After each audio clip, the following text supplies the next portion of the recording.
Mi nombre es Facundo Mico. Mi nombre es Virginia Chacón. Somos alumnos del cuarto año de la Escuela Secundaria número 1 en Artes y estamos realizando entrevistas para interiorizarnos sobre el conflicto de Malvinas, más allá en el lado humano. Preparamos una serie de preguntas a diferentes personas de nuestro pueblo. Norberto Larriestra, usted es el primero. Espero nos pueda responder. Si no le incomoda, vamos a grabar una entrevista para facilitar y para poder prestar toda la atención a su relato. No hay problema. Sí. Estoy totalmente de acuerdo. Nos gustaría que se presente su nombre, apellido, edad y si nació en Norberto Larriestra. Sí, mi nombre es Jorge Luis Gotelli. Nací un 22 de septiembre de 1962, acá en Norberto Larriestra. Mis papás son de acá. Y hice el servicio militar en la localidad de Olavarría, donde correspondía en el año 1981 hacer el servicio militar. ¿Qué recuerdos tiene de su niñez y cómo está compuesta su familia? De mi niñez nací y crecí en el barrio Avellaneda. Mis padres tenían un almacén de ramos generales en esa época. Y crecí junto con los vecinos del lugar. Jugando como se jugaba en esa época a la pelota, con rueditas, con tarro, nada de tecnología. Y así que crecí de una manera muy linda, muy sana. Hice la escuela primaria en la escuela 20, después hice la escuela secundaria en Carlos Pellegrini, hasta que, después fui al conflicto, tuve que ir al conflicto Malvinas. ¿Cómo realizó sus estudios y cuál es su profesión actualmente? Mis estudios, ya dije, escuela 20, secundaria. No tengo carrera terciaria, entré a trabajar después de Malvinas en lo que es Telefónica y desarrollé una carrera hasta ser subgerente, y en el año 2017 me retiré y me jubilé porque hay una ley, una nueva ley, que los veteranos de guerra que trabajan en empresas privadas se podían jubilar con 53 años de edad y 25 años de aporte. Y en esa edad, ¿en qué soñabas cuando seas grande? En ese momento soñaba con ser médico, cirujano, plástico. Pero bueno, todo tiene tiene diferentes etapas y en la economía de lo que es una familia. Mi familia está compuesta por mi mamá, mi papá, yo y dos hermanos. Yo soy el mayor y dos hermanos. Una hermana falleció de cáncer a los 45 años y mi hermano hoy es el dueño de lo que es nuestro trabajo, es expo dietética, expo veterinaria y expo cosmética, que hacemos en Buenos Aires, en Costa Salguero. No recuerdo qué otra cosa me preguntaste. No, ¿y cómo te enteraste que iba a ir a la guerra? Bueno, cuando hago el servicio militar, estaba haciendo el servicio militar, todo se ponía más duro, más instrucción.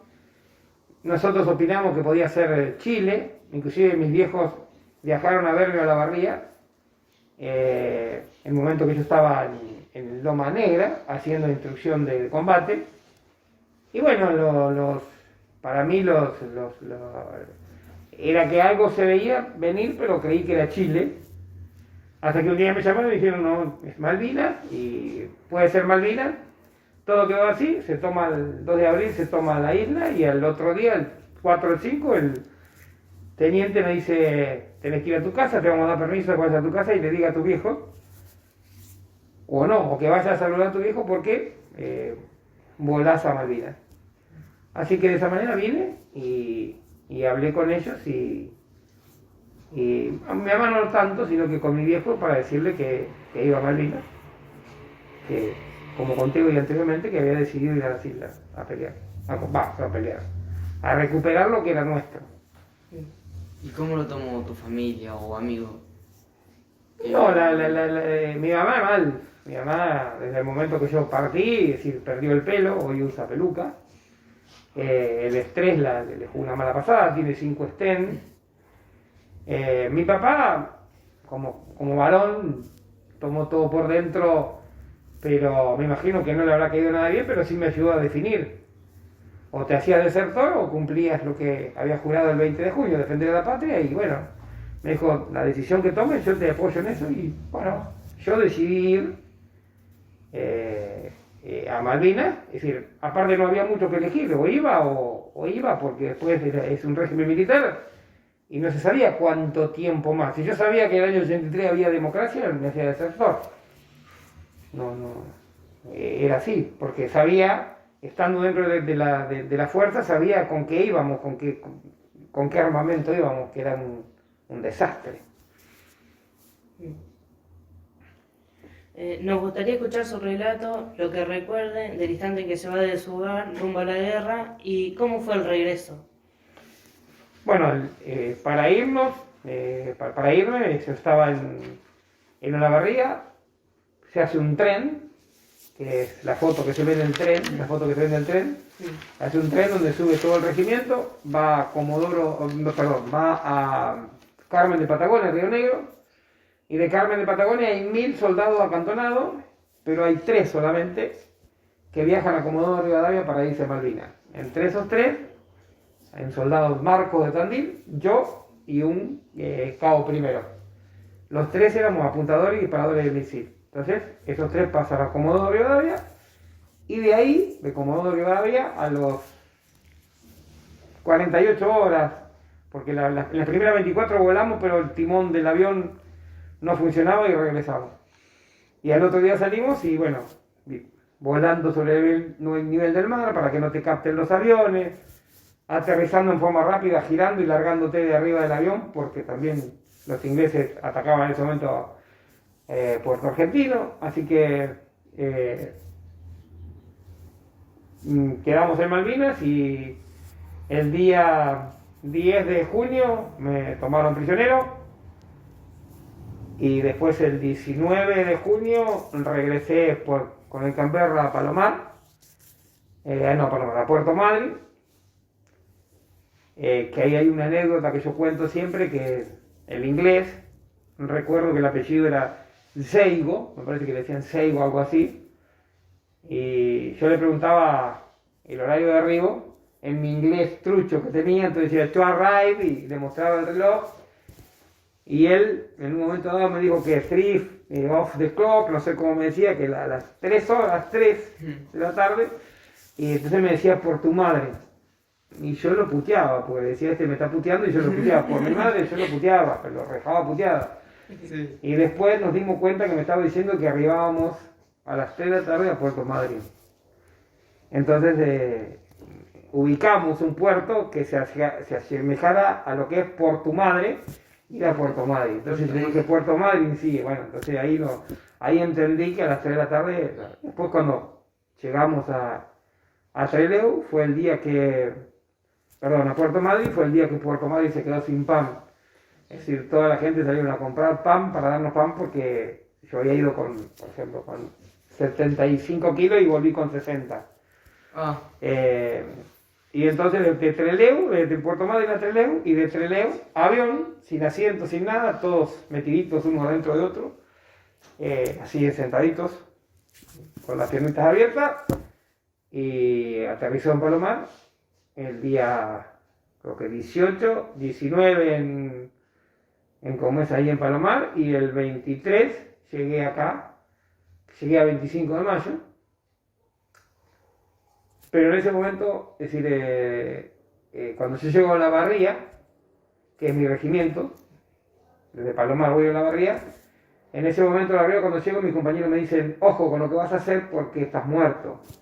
Es decir, tus papás llamaron y le dijeron que quedaste para siempre en suelo austral argentino porque se habían pasado 5 días. Como muerto. Claro, había pasado 5 días y yo no había vuelto. Entonces en Olavarría, como no había llegado, dijeron que había quedado para siempre en suelo. Entonces eso podía ser Entonces mandaron a un soldado que vino, unos horas antes, y les comentó. Y después, bueno, después ellos mismos me fue a buscar un tío 25 y llegué, me acuerdo que era tardecito, serían como las 8 de la noche más o menos. Y bueno, llegué y mi viejo sí entendía, pero mi mamá no entendía. Sí, los abrazos, los besos, mi hermano que era más chico, Dante, bueno, fue algo impresionante porque, bueno, de que te digan 2 días antes que tu hijo está muerto y que alguien venga y te diga que viene en camino, es decir, mi viejo estaba ansioso y quería sí o sí que verme, tocarme, estar conmigo. Y ese fue el regreso. Porque ¿cuánto estuvieron más o menos en combate ustedes allá en Malvinas? Y desde el 27 de abril hasta el 10 de junio que me tomaron prisionero. Hasta que volvieron. Uh-huh. ¿Y recibieron alguna ayuda psicológica? ¿Algún apoyo del gobierno? No, desde el año 82 hasta el año aproximadamente 94 no se recibió nada, ya sea ni apoyo ni psicológico, ni económico, ni nada. Solamente reciben apoyo los familiares de caídos y los heridos. Entonces por eso cuando se pide el reconocimiento histórico o el resarcimiento histórico que piden los veteranos de guerra, que a veces al público les molesta, es que nosotros los que combatimos y volvimos vivos del año 82 al 94 no cobramos nada, pero sí hubo veteranos que lo cobraron, veteranos que volvieron heridos, que me parece bien, está todo perfecto, pero nos correspondía a nosotros también, y nos corresponde, y por eso se sigue luchando por ese reconocimiento. Pero no, ayuda psicológica, yo me pude arreglar porque en ese momento me acerqué a la iglesia, había un cura, ese cura me hizo de psicólogo, ese cura me habló, ese cura de un montón de cosas, mis padres, mis compañeros de secundario fueron fundamentales. Es decir, yo te puedo nombrar gente, por ejemplo, yo no sé, Daniel Favala, Alejandra Agostinelli, Marcela Di Puro, es decir, ellos me iban a buscar todos los días para sacarme, que volviera lo más tarde posible a mi casa para que no tuviera sueño y esas cosas, que los tenía, porque no podía dormir cuando había día de tormenta, porque no dormía de noche, porque no es fácil. Y el día de hoy es también que un veterano, yo digo que la persona que convive con mi mujer, por ejemplo, yo agradezco a mi mujer y a mi hijo que convive con un veterano de guerra, no es tan fácil convivir con un veterano de guerra, porque no te puedes olvidar más, es decir, es fácil. Yo hago una pregunta a veces y digo, si vos matás a alguien, ¿te lo vas a olvidar? No te lo olvidas más si matas a alguien. Y si matan a tu compañero, ¿te lo olvidas? No. En los que pasamos por esos puntos límites sabemos que lo recordás y lo vas a llevar toda la vida, no hay vuelta. Es una mochila que se cargó y que ahora hay que llevarla, pero hay que saber llevarla lo mejor posible. Y sí, porque no es fácil ver a un compañero o a otra persona igual. Igual, es decir, si vos me preguntás qué es lo que más te duele de la guerra, es ver cuando mi compañero muere. Después el inglés, o es él o soy yo. Sí. No hay alternativa, pero sí cuando tu compañero tratás por todos los medios de salvarlo y tratás de que la persona esté con vos, es decir, más en esos momentos, es decir, ahí se ven los...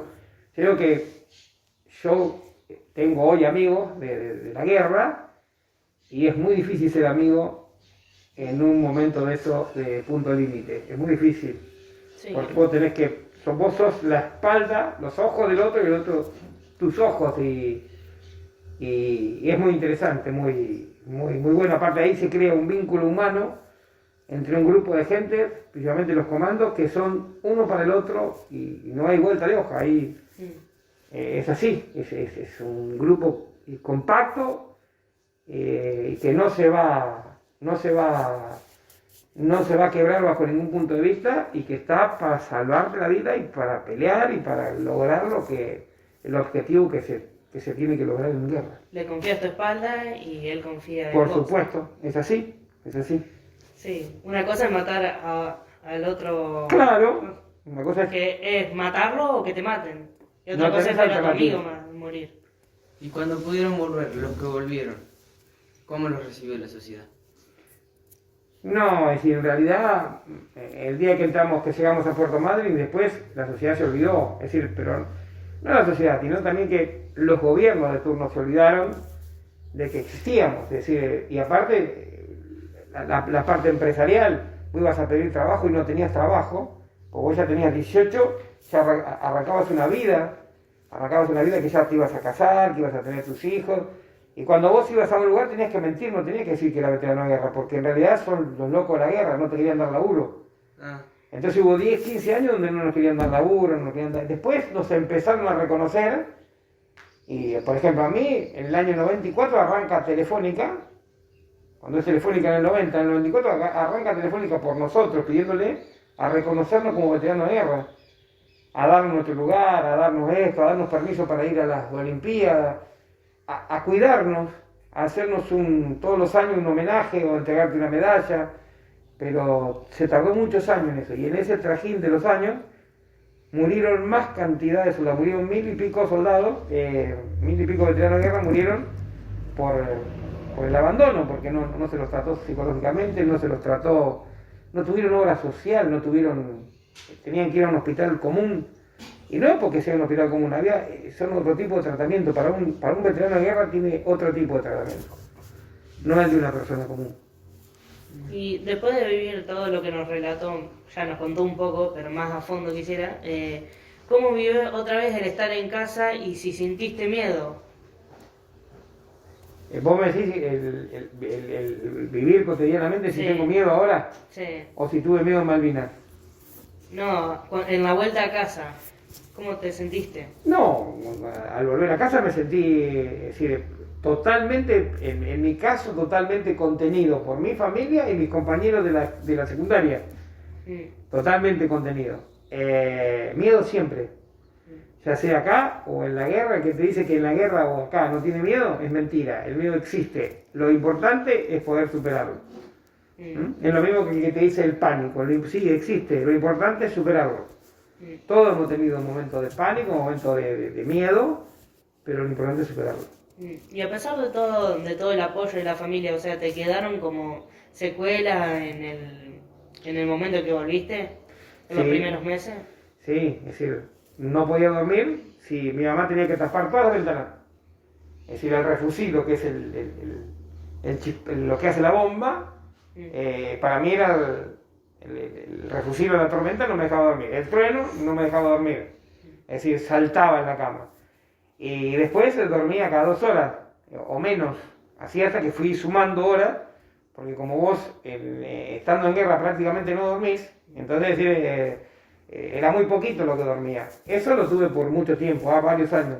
Hasta que después, con tratamientos, después de qué sé yo, ahora, últimamente, es decir, hace 10 años, con tratamientos psicológicos y terapéuticos, te normalizas un poco. Pero bueno, no es tan fácil. ¿No? Debe ser muy duro. Sí, y tenés que tener, por ejemplo, si vos mirás estadísticamente, nosotros la tenemos estadísticamente, el 60% de los veteranos de guerra yo lo tuve, tiene un infarto, tiene un problema, un estrés postraumático que produce algún problema cardíaco. La mayoría tenemos problemas cardíacos y bueno, y hay que convivir con ello y tratar de subsanarlo. entonces, al volver, ¿se te hacía difícil hablar de Malvinas? Cuando te preguntaban. Sí, al volver yo tuve un problema cuando volví, los primeros meses no quería hablar absolutamente nada. Cuando empecé a charlar con el sacerdote, me empezó a decir que él me veía que cuando yo le contaba cosas a él, me desahogaba. Me dijo que por qué no probaba con mis amigos, en los asados, cuando me preguntaban algo, de contarles, pero contarles todo, no la mitad. Y bueno, a mí me sirvió como descarga. Yo empecé a lanzar todo lo que tenía dentro y a contar todo lo que tenía dentro y a contar si había tenido maltrato, si había todo. No solamente la guerra, sino todo lo que fue el régimen militar. Y eso me sirvió como para poder desahogarme de todo eso. Así que, pero sí, me llevó mínimo 5 o 6 meses arrancar con todo para poder contarlo. Fui contando muy de a poco. Hubo compañeros que no lo cuentan o que no quisieron contarlo y pasaron años. Y después lo empezaron a contar y también se ha visto el resultado de que contándolo te sentís más aliviado. Al menos a vos se te hizo mejor contarlo que quedártelo. A mí sí, aparte de que entré en un lema de que cuando vine de Malvinas, lo primero que hicieron los militares, tenías que firmar un papel, como el que tienen ustedes, declarando que durante 10 años no podía hablar. Y si no, te quedabas detenido. Yo dije, bueno, métame preso, pero yo no lo voy a firmar. Yo no quería firmar ningún papel que me comprometiera en nada. Así que yo, demasiado que había defendido la patria. ¿Por qué tengo que firmar un papel que no tengo que hablar? Bueno, hubo chicos que se asustaron, lo firmaron. Después, se terminó el régimen militar, no pasa nada, no se cumplió. Pero si hubiera seguido, a lo mejor no hubiéramos podido hablar. Pero yo no firmé ese papel y me sirvió hablar, me sirvió. Me sirvió mucho. Mirando los años transcurridos, seguramente esta pregunta te la han hecho, pero ¿volverías a Malvinas? Sí. Pero yo siempre lo digo que yo volvería a Malvinas, volvería a recuperarla, pero yo elijo el armamento. Y yo elijo quién me acompaña. Es decir, a mí me parece que volvería a Malvinas, no hay ningún problema, no me molesta. Sí sé que también hoy, por ejemplo, te diría, yo volvería a Malvinas, pero si tuviera que ir mi hijo a la guerra, no lo haría ser desertor. Es decir, sé que la guerra es algo sucio, pero muy sucio, que no tiene ningún sentido. Pues no tiene ningún sentido porque solamente el sentido que tiene es que va a morir gente. ¿Entendés? Va a morir gente, van a morir pibes jóvenes como los que murieron, que en realidad decís, mirá, la verdad que en realidad yo cuando llegué a Malvinas entré, vi a los ingleses y vi que había gente que hablaba un idioma diferente hace cientos de años, que no era el mío, que tenía una cultura diferente, que tenía una religión diferente, que yo fui a sacarlo de sus casas, a llevarlo a un lugar y así. No tengo ninguna duda que el territorio y la soberanía tiene que ser argentina.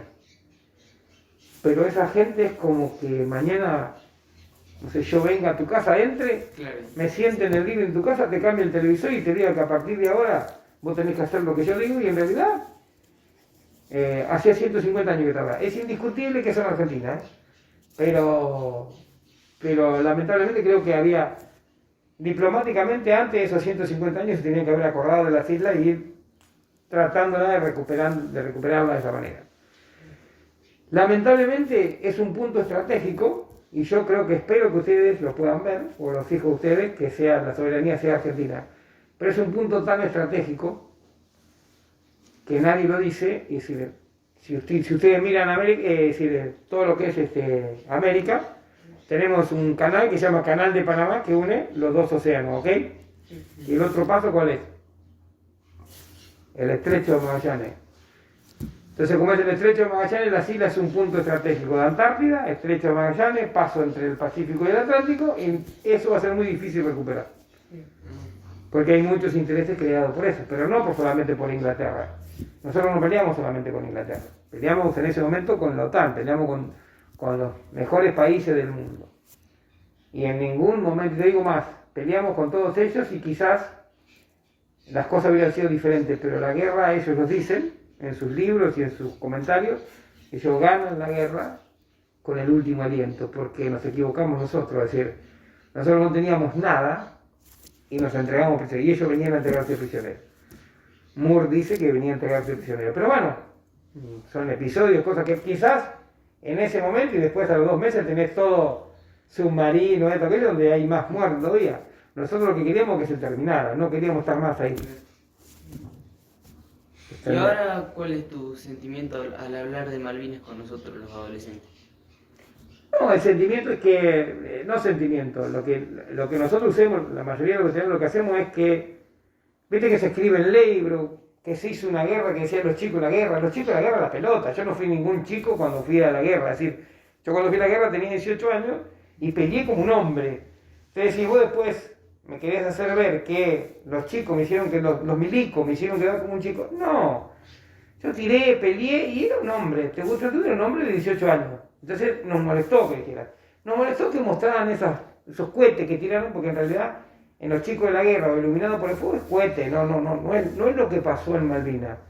Entonces en ese momento dijimos, basta, la historia ¿quién la tiene que contar? Yo, mis compañeros, y cada uno tiene una historia diferente. Entonces, que alguien venga y me filme una película por un tipo que escribió el libro ese que escribió de Iluminado por el Fuego, por ejemplo, y ese tipo muere el compañero porque él se hace dar un certificado médico para no estar esa noche de guardia, y muere Vallejo, que es el compañero de él, y él después escribe un libro y hace una película, pero no pone en el libro que fue cagón y que por ser cagón murió un compañero, no pone eso en el libro. Entonces todo el mundo se llena de plata contando la historia como quiere, y en realidad la verdadera historia la contamos los veteranos de guerra. ¿Me preguntás a mí? Sí, yo te puedo contar las noches que tuve en combate, qué hice, cómo lo hice, de qué manera, de tete a tete, de esta manera. Entonces para nosotros es un orgullo que gente joven como ustedes nos pregunte y diga, che, ¿qué pasó en Malvinas? En Malvinas pasó esto. ¿Por qué? Porque se lo puedes preguntar a un tipo que escribió un libro. ¿Estuvo en Malvinas? No. La fuente es la que te dice esto. Si nosotros orgullosos de contarle a ustedes qué pasó en Malvinas, que sepan la verdad. Esa es la verdadera historia. Lo vas a ver a Perazo y te va a contar su historia, su parte, porque él hizo otra cosa diferente. Albanesi y Pedernales otra cosa diferente. Triviño otra cosa diferente. Cada uno aportó su granito de arena. Y ninguno fue más ni menos que otro. Fuimos soldados que fuimos a defender a la patria con lo que teníamos. Porque un loco borracho dijo, si quiere venir que venga, que lo estamos esperando. Pero no teníamos ni hace cuenta que fuimos con una gomera. Y para que tengas una idea, la diferencia que había entre el armamento y todo era de 100 a 1 en esos momentos. Y se luchó. Los pobres correntinos lucharon en último momento en London, combatieron con el FAL, con la punta del FAL, la mayoneta, porque no había más balas, y se combatió de esa manera, y bueno, sí, era lo que había.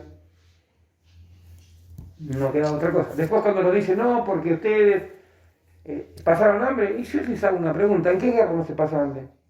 Sí que pasamos hambre. ¿Cómo hacían de acá del continente para mandarnos la mercadería si ya se había hecho el bloqueo? 25 días, ¿cómo te decís? ¿Que la mercadería dentro de las islas, la comida, se distribuyó mal? Sí. Pusieron la comida en la base del cerro, los ingleses regularon el tiro y volaron los contenedores de la comida. Y bueno, y no había comida. Y bueno, había que arreglarse. Y sí, si ya estábamos ahí, había que arreglarse con lo que había. Entonces, hay veces que por ahí alguien te dice, pero ustedes muertos de hambre. Y sí, está bien, y sí, tuvimos hambre. No había munición, no hubo munición. Ahora, ¿en qué guerra no hay hambre? ¿En qué guerra no hay suciedad? La guerra en sí es sucia, es una porquería. Pero bueno, yo doy gracias a Dios. Y yo, de todas las veces que he dicho, creo que yo me salvé porque hay un Dios. Porque no tendría que estar vivo. Es decir, por la cantidad de cosas que pasé, no tendría que estar vivo. Entonces, decir, me salvé porque hay un Dios. Entonces, y le sigo agradeciendo y bueno, y aparte de eso, por el grupo que tenía alrededor, totalmente instruido, que me llevaba a cuidarme. Porque la guerra no es fácil que si no, combate, no. Vos tenés que tener un plan de entrada, un plan de salida, un plan B, A, B, C. No es que... Y bueno, a mí me tocó caer en un grupo de elite, que eso fue lo que me salvó también. Los pobres pibes que estaban en los pozos de zorro hacía 60 días con un nylon, donde si vos sacabas el nylon había agua, hasta la altura de la rodilla. Eso había 16, 17 grados bajo cero. Y ahí adentro, metidos en pozos de zorro, pero al último decía, basta, que vengan, porque ya tenía pie de trinchera, es decir, dedo engangrenado, basta, ya no se podía más, no se hizo relevo de tropa. Y ya no quería estar más, ya quería que se terminara, basta. Y bueno, se terminó. Lamentablemente, muchos murieron y otros tienen la suerte, como yo, de contar la historia hoy. Te agradecemos el tiempo compartido con nosotros y es un orgullo que hayas defendido nuestra patria. Muchas gracias. Para mí es un gran orgullo de que, más en mi pueblo, que hagan esto, porque ustedes mismos son los que van a contar historias que yo o esta historia, que es una pequeña historia que les conté. Hay miles de cosas para contarles. Y como les dije recién, yo estoy vivo porque existe un Dios. Crean que es así. Y siempre digo una historia que es noche de combate, donde los ingleses nos emboscan y donde varios de nuestros compañeros caen heridos y los ingleses pasan rematando. Pero en un momento dado, nosotros nos hemos replegado, en un momento dado vemos que un cuerpo nuestro se da vuelta con el visor nocturno y que liquida a los ingleses y nos acercamos. Cuando abrimos la ropa, el hombre está boca arriba, tiene el tiro en el pecho, en el corazón, pero pega en la Virgen Niña de la hija, que tenía 15 años. El militar pega en la Virgen Niña de oro, la funde y el tiro entra y sale por abajo del brazo y él se salva. Hay alguien que puso esa cruz ahí, no podés caer y que quede la cruz justo ahí, que te pegue justo el tiro ahí y todas esas cosas, si existe algo que te protege, te guste o no te guste, te protege. Es así que crean. Y gracias por el reportaje y en lo que quieran, en lo que necesiten, no tengo ningún problema, estoy con ustedes. Muchísimas gracias. Muchísimas gracias.